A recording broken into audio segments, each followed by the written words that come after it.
Hello and welcome to the Tea Party Hardy channel. We are glad to have you here. Thanks for stopping by. Okay, so it turns out Colorado and a few other places want to bail out on the Electoral College. And they're not the only ones. This fellow here, he seems to not like it much either.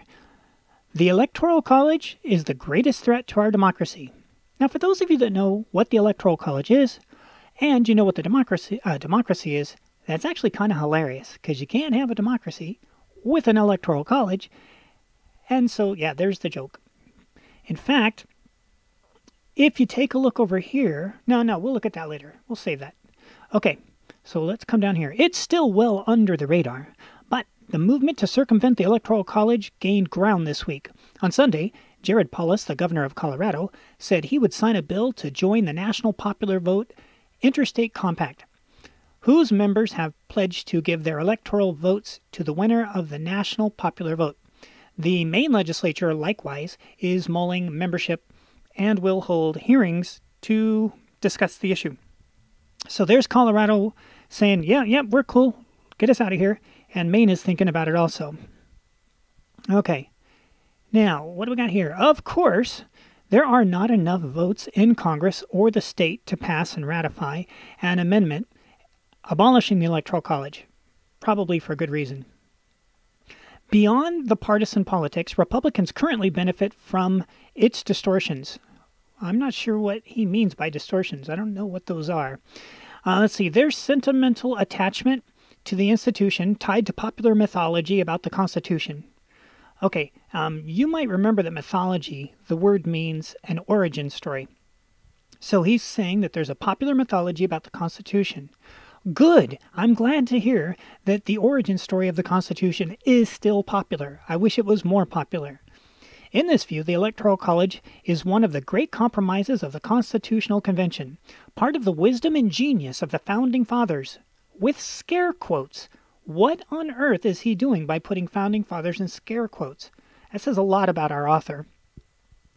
The Founding Fathers who sought a middle path between pure democracy on the one hand and anti-majoritarianism on the other.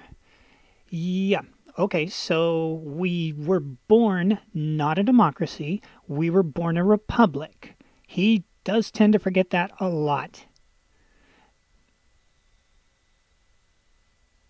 He goes on to say, the history of the Electoral College from this point is of Americans working around the institution, grafting majoritarian norms and procedures onto the political process and hoping every 4 years for a sensible outcome.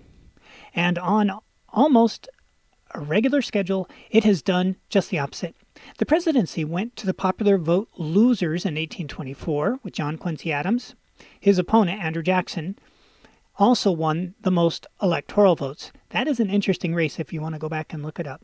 1876 and 1888. In the 20th century, Americans had close calls in the elections of 1948, 1960, 1968, and 1976, with near splits in popular and electoral vote. So, what? Despite winning the popular vote in 6 of the past 7 presidential elections, Democrats have held the presidency for only 4 of those terms under Bill Clinton and Barack Obama. So you lost twice and you're stomping your feet. And you want to change the whole system. Interesting. Okay, now something to remember about the Electoral College. It's when the country was formed, it was the only way you could get everybody to join in to the United States of America was to say that you're going to have some representation. Because remember, we left England because we weren't getting equal representation without, no taxation without representation. There it is. And so in order to put the United States of America together, there had to be a certainty that the states, no matter their size or population, would be guaranteed to receive fair representation.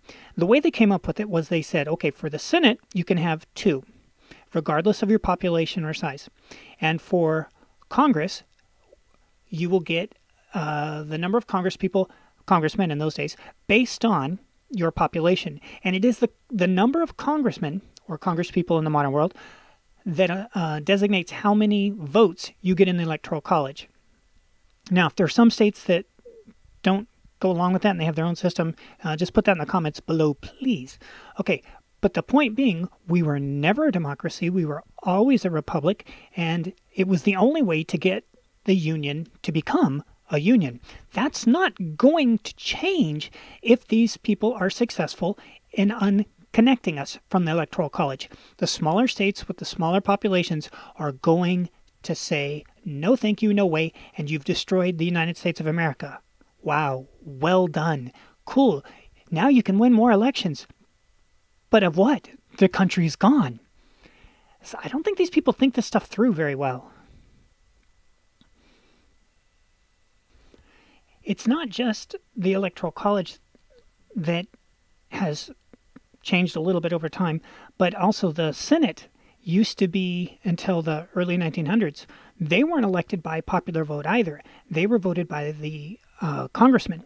And so the congressmen would elect the Senate. And then they changed that in the early 1900s to make it so that the popular vote could do it. Hey, that's worked out really well. Now we have even more division in the country. All right, so this author argues that candidates would campaign everywhere, that they might win a vote if we get rid of the Electoral College to get the popular vote. The way politicians already do in statewide races. Political parties would seek out supporters regardless of region. A Republican might seek votes in New England. More than 1 million Massachusetts voters backed Donald Trump in 2016. While a Democrat might do the same in the Deep South. Twice as many people voted for Hillary Clinton in Louisiana as in New Mexico. These in turn might give non-voters a reason to care about the process, since in a truly national election, votes count. The thing of it is, if you open it up to the popular vote for the president, not only will the union instantly fall apart, but you would have campaigns only taking place in the majority population states. There would be no need to go to Montana and Idaho and other states with small populations. That's why it's there, because look at it like this. The Iowa caucuses will be coming up pretty soon. You think anybody cares about Iowa if you want to win? No, you're going to care about California, Texas, New York, and you're done. Okay? So this, and trust me, the little states know this. Why Colorado was going out on a limb here, I don't know. Maybe you could chalk it up to the cold, not sure. Anyways, how do you feel about it? Do you think that we should get rid of the Electoral College, or do you think we should keep it? Let us know in the comments below. Thanks for stopping by. We're glad to have you here. If you want to give a thumbs up to this video, we'd be more than happy to take it. If you want to subscribe, we'd love to have you here. You can come by and check out what's going on for the news. We're here almost every day. So that's about it. Have a great day, and we will check you in the future.